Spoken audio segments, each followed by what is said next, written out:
네, 안녕하십니까. 신지식인 정인태입니다. 저는 국립한국복지대학교 특임교수를 역임했습니다. 말다툼한 어머니 잠든 틈에 살해. 이게 정말 이런 일이 일어나면 안 되는데요. 참 가슴 아픈 일이 아닐 수가 없습니다. 네, 말다툼한 어머니 잠든 틈에 살해한 아들 징역 15년이 선고됐다라는 것입니다. 참 가슴 아픈 일이 아닐 수가 없어요.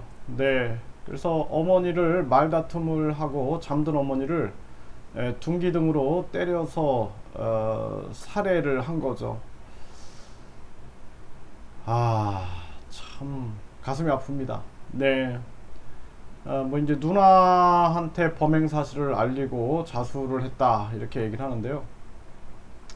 이 가족이 얼마나 큰 상처가 될까요? 그러니까 이 자신도 어머니를 살해하고 자신도 평생 지옥 고통에서 살 겁니다.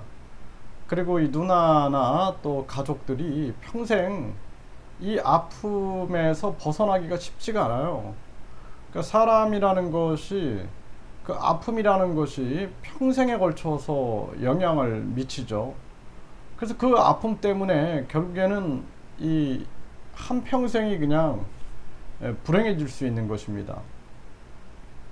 그래서 우리 사회가 무엇이 중요한가를 다시 깨달아야 돼요. 이게 지금 저는 요즘에 이 정치고 뭐고 간에 일단은 이 대한민국에 일어나고 있는 기현상들, 너무나 쉽게 사람을 막 살해하는 일이 너무 많이 생기거든요.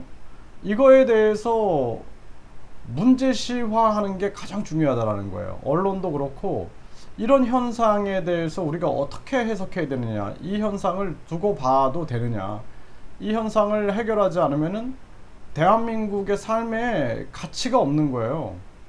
인간이 왜 사는데요? 사람이 사는 이유가 뭔가 가치를 위하여, 보람을 위하여, 행복을 위하여 살아가는 건데, 눈 마주쳤다고 죽이고, 또 엄마하고 말다툼 했다고 엄마를 죽이고, 아버지를 죽이고, 형제를 죽이고, 뭐 이런 일들이 너무나 쉽게 터지는 겁니다.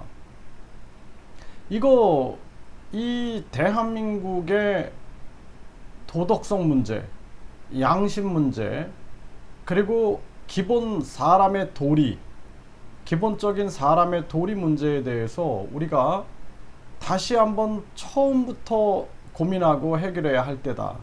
그렇지 않으면은 이 대한민국이 이대로 가다가는 정말 너무나 불행한, 너무나 보람 없는, 너무나 상처되는 그러한 나라가 될 것이다.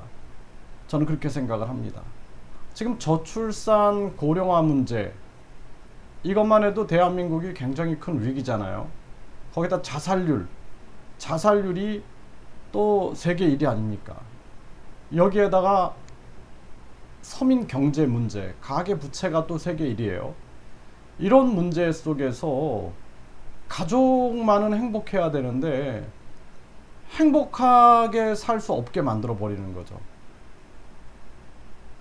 이거 진짜 저는 이 수도권 과밀화 뿐만 아니라 이 지독한 경쟁 체제, 학벌주의, 외모 지상주의, 출세 제일주의, 이 황금 만능주의, 외모, 이런 부분들에 대해서 전면적인 개선이 없으면 안 된다.